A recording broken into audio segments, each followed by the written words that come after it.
जवाब मतलब ये आप नहीं बताएं छात्रों को कि वो राम जन्मभूमि है। आप सिर्फ दंगों की बात कर दें, आप सिर्फ मोबिलाइजेशन की बात कर रहे हैं, तो ये प्रोपेगेंडा नहीं था क्या?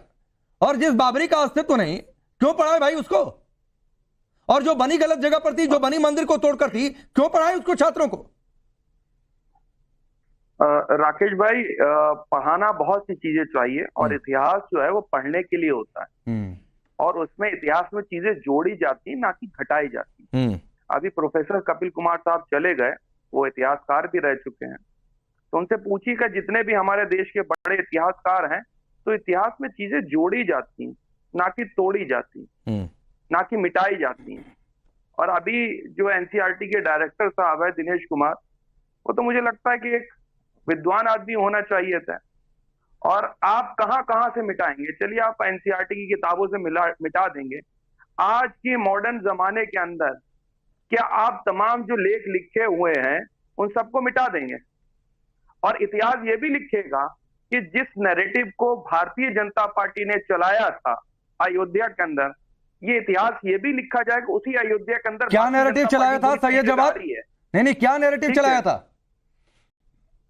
देखिए, भारतीय जनता पार्टी ने अपने मैनिफेस्टो के अंदर पहले इनके लिए राम मंदिर कोई मुद्दा नहीं था, और फिर देखिए भारतीय जनता पार्टी ने नहीं, क्या नैरेटिव चलाया था? मुझे ये बताइए, क्या नैरेटिव चलाया था बीजेपी ने? राकेश भाई बता रहा हूं, वही सुन तो लीजिए। आप तो बीच में उछलने लगते हैं इसलिए बता। नहीं, मैं उछलने नहीं लगता हूं, लेकिन जब लाइन से हटेंगे तो उछलना पड़ता है सही लाइन पर लाने के लिए। वही तो बता रहा हूं। अरे आप खुद लाइन पे नहीं है, दूसरों के क्या? चलिए बोलिए ना, सही है जवाब, मेरी लाइन मत देखिए। हाँ हाँ, अरे देखना जरूरी होती है। नहीं मत देखिए भाई, और ना तो पर्सनल हुई है, जो सवाल पूछा उसका जवाब दीजिए।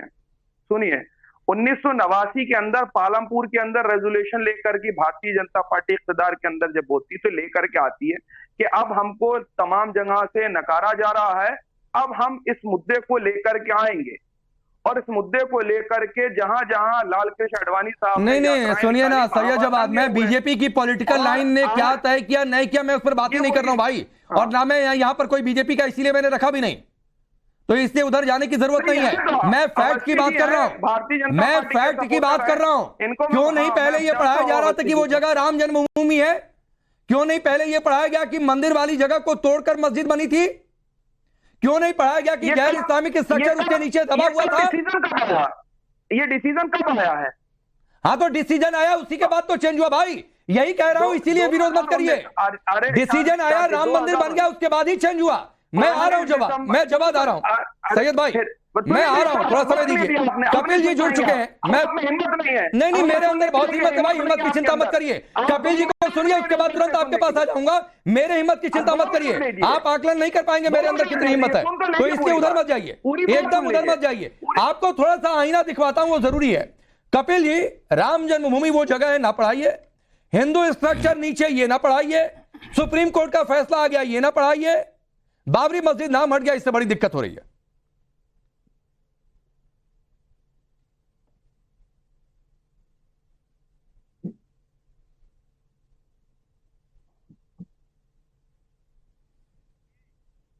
कपिल जी आवाज आ रही है? आवाज आ रही है आपको मेरी? अब आ रही है, बोलिए सर। जी देखिए, मुझे पहले तो एक बात बताई जाए कि आज अगर इतिहास की किताब में मुझको परिवर्तन हो गया तो सारे लोग चिल्लाने चले आते हैं। मुझे ये बताइए कि जब से एनसीईआरटी बनी है किस तरीके का इतिहास उसमें पढ़ाया जा रहा है? क्या इन लोगों ने कभी उंगली उठाई? राणा प्रताप को जब महान से हटा दिया जाता है तब इन्हें दिक्कत नहीं होती। जिसने 40,000 का कत्ल किया चित्तौड़गढ़ के अंदर उसको महान लिखा जाता है तो ये ताली बजाते हैं। और मुझे एक बात समझ में नहीं आती, एक तरफ ये कहते हैं कि हमें उस समय औरंगजेब की बर्बादियों से कुछ लेना देना नहीं है, तो क्यों उसके प्रवक्ता बनकर के आज आ जाते हैं? उसका भूत इनके दिमाग में सवार होता है। और मुझे एक बात बताइए, जो चीज पहले किताब में मौजूद थी कि उस किताब के अंदर आपने दे दिया कि वहां पे वो चित्र भी छाप दिए, वो भी कर दिए, वो क्या समाज के अंदर सौहार्द फैला रहा था? वो क्या सौहार्द फैला रहा था समाज के अंदर? लेकिन दूसरी बात मैं एक और कहूंगा यहाँ पे, मैं एनसीईआरटी की भी एक आलोचना करूंगा। देखिए, एनसीईआरटी को भी चाहिए कि ये जो पैचवर्क काम एनसीईआरटी करती है ये नहीं चलेगा।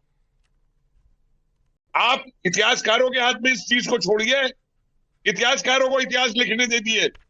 ये नहीं कि वहां पे कोई बैठा हुआ जो है 12वीं भी जिसने हिस्ट्री पढ़ी है वो वहां पे इतिहास की किताब से छेड़छाड़ करे। इसी तरीके का इतिहास इसका सब कुछ लिखा हुआ वहां पे जो है डाला जा सकता है। बिल्कुल यही बात डाली जा सकती है जो एनसीईआरटी ने लिखी है, लेकिन उसको डालने का एक तरीका है। उसको डालने का तरीका इतिहासकार जानते हैं। कैसे टूल किट बनाया था नीलाद्री भट्टाचार्य ने एनसीईआरटी की किताबों का लेफ्टिस्टों की तरीके से, उससे आप कुछ नहीं सीख सकते। आप प्रोफेशनल इतिहासकार के हाथ में दीजिए, आप देखिए हम क्या लिख के देंगे इसके ऊपर। लेकिन आप प्रोफेशनल इतिहासकारों की इज्जत करना नहीं जानते हैं, और इसलिए आप जो है इस तरीके नहीं तो ये तो आप कह रहे हैं, आप कह रहे हैं कि पैच वर्क है, और अगर पैच वर्क से ज्यादा का काम हो गया तो पता नहीं कपिल जी क्या होगा। और आप कह रहे हैं जवाब तो हंसी आ रही है, जैसे लग रहा है किसी कॉमेडी शो में बैठे हुए हैं। एक मिनट मुझे बोलने दीजिए, मुझे ये बताइए क्या एनसीईआरटी की इतिहास वो आज एनसीईआरटी के लोग ज्ञान दे रहे हैं करके, अरे देखिए आप लोग कट्टरवादिता की बात छोड़ दीजिए। मैं बात करता हूँ ईमानदारी की, लेकिन आप लोग मुसलमान की शख्सियत से बात नहीं कर सकते। आप लोग होते हैं इतिहास नहीं चाहिए आप लोगों को। जितने लोग हैं उनका बात कर रहा हूँ, मैं इतिहासकार के नाते बात कर रहा हूँ। जाकर के शिक्षा में ये सीखते हैं किस तरीके से जाकर के हिंदू मुसलमान करना चाहिए, किस तरीके से जाके नफरत फैलाना चाहिए। और कुछ शाखा छाप लोग जो है वो तमाम जगह पे बैठ गए आकर के, उन्होंने इंस्टीट्यूशन को जो है वो कब्जा कर रखा है। जैसे ही इन शाखा छापों से सवाल जवाब करो तो ये उठ करके भाग लेते हैं। तो शाखा छाप लोगों से इतिहास की हमें सर्टिफिकेट नहीं लेना है भाई, हम शाखा छाप लोगों से बात ही नहीं करते। वो शाखा में जाकर ये सीखेंगे कैसे देश के अंदर हिंदू मुसलमान करना चाहिए, शाखा के अंदर ये समझाया जाता है कैसे जो है मुसलमानों को दिन रात गालियां देना चाहिए, शाखा के अंदर नई नई तरीके समझाई जाती है कैसे जाकर के देश का स्वास्थ्य बिगाड़ना चाहिए। नहीं जवाब आप किसी शाखा में गए पहले, जवाब आप किसी शाखा में गए पहले? अरे कभी ना जाए, आप जाते हो तो नहीं जाते तो शाखा में क्या सिखाया जाता है? नहीं सिखाया जाता है। आपने सपना देखा है क्या? नहीं आपने सपना देखा है क्या कि शाखा में मुसलमानों को गाली देना सिखाया जाता है? आप शाखा में गए होंगे तमाम लोग। नहीं मैं नहीं गया हूँ, मैं नहीं गया हूँ शाखा में किसी, और ना ही मेरा जुड़ाव है किसी तरीके का। लेकिन आप गए हैं, आपके पास कोई सबूत है? मैं कोई तरफदारी नहीं कर रहा हूं, मैं कोई तरफदारी नहीं गया हूं। मैं आपका सच दिखा रहा हूं लोगों को कि जो सैयद जवाद कभी किसी शाखा में नहीं गए, उस शाखा में क्या सिखाया जाता है ये जवाद को पता है। उस शाखा में मुसलमानों को गाली देनी सिखाई जाती है ये जवाद को पता है, जबकि उसी शाखा का एक अंग है राष्ट्रीय मुस्लिम मंच। वो तो वहां पे चाटुकार बैठते हैं जाकर। नहीं ठीक है, मतलब जो उनके पक्ष की बात करे वो आपके हिसाब से चाटुकार हो गया, जो आपके हिसाब से बात करे वो बहुत सही मुसलमान हो गया इस देश में। ये आप तय करेंगे सैयद जवाद अकेले कि इस देश में सही मुसलमान कौन है, गलत मुसलमान कौन है, कौन चाटुकार है, कौन ईमानदार है, ये आप सैयद जवाद तय करेंगे। अरे जो नेकर छाप है हम उनको नहीं जानते भाई, ये जो खाकी नेकर वाले थे हमारा कोई इनसे लेना देना नहीं। ठीक है सर, ठीक है। आप तो इसीलिए आप भी सभी मुसलमानों की ठेकेदारी मत करिए यहाँ पर बैठकर। अजय वर्मा जी, नहीं मैं भी नहीं ठेकेदारी कर रहा हूँ किसी की, मैं भी किसी की ठेकेदारी नहीं कर रहा हूँ सैयद जवाद, मैं जेन्युइन क्वेश्चन रेज कर रहा हूँ। रुक जाइए अजय वर्मा जी, कहा यह जा रहा कि सेफ्रोनाइजेशन है। आप लोगों के समय एनसीईआरटी में बाबरी राम जन्मभूमि पर बनी थी, ये क्यों नहीं पढ़ा रहे थे? वो जगह प्रभु राम की थी, ये क्यों नहीं पढ़ा रहे थे? क्यों नहीं